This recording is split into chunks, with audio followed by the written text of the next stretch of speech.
Bienvenue dans Chronique et Histoire. La chronique de ce jour s'intitule « Il ne suffira pas d'une vie ». On n'imagine pas. Non, on n'imagine pas. Regardez cette photo. Que nous apprend-elle? Je sais tous leurs noms. Je devine leurs histoires. On me les a transmis. Cette photo illustre un temps révolu, celui de l'âge faste de nos vallées.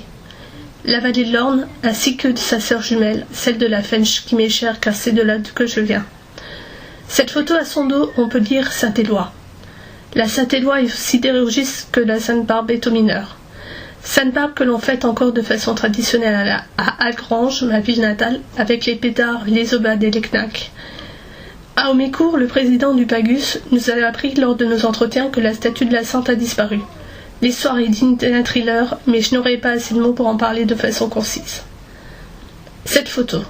La petite dame en noir, c'est la patronne, Madame de Vindel. Elle tient son monde à la baguette.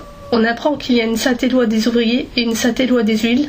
Chaque personne présente sur cette photo est un acteur de cette époque où la rue de Franchepré rivalisait avec la rue Serpenoise à Metz, où les rues étaient noires de monde et que le rythme des gens était calé sur celui de l'usine. C'est sûr qu'aujourd'hui, quand nos pas nous mènent dans nos rues tristes et désertes, nous marchons sur ceux des ouvriers, des gratte-papier des bureaux ou des messieurs ou madame.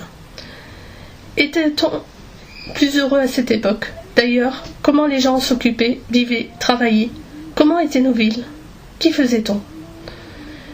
Je connais la passion des gens qui témoignent, le travail dur, l'ambiance bonne camaraderie, les fêtes, la vie d'à côté. Je devine l'émotion quand on me raconte les accidents, les méthodes de travail, le chronométrage des ouvriers, déjà, à la tâche, la vie des prisonniers soviétiques dans les mines et les usines. Il est important de se souvenir, important de transmettre. Pour beaucoup, nous ne sommes que de passage. À quoi bon parler du passé?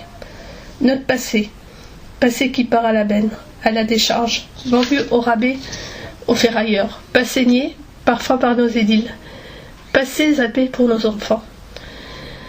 Passé qui varie du c'était mieux avant à on vit mieux de nos jours. Tout ça est vrai, mais des nuances doivent être faites. Non, une vie ne sera pas suffisante pour parler de ces périodes fastes. Mais je relève le pari. Serez-vous de l'aventure?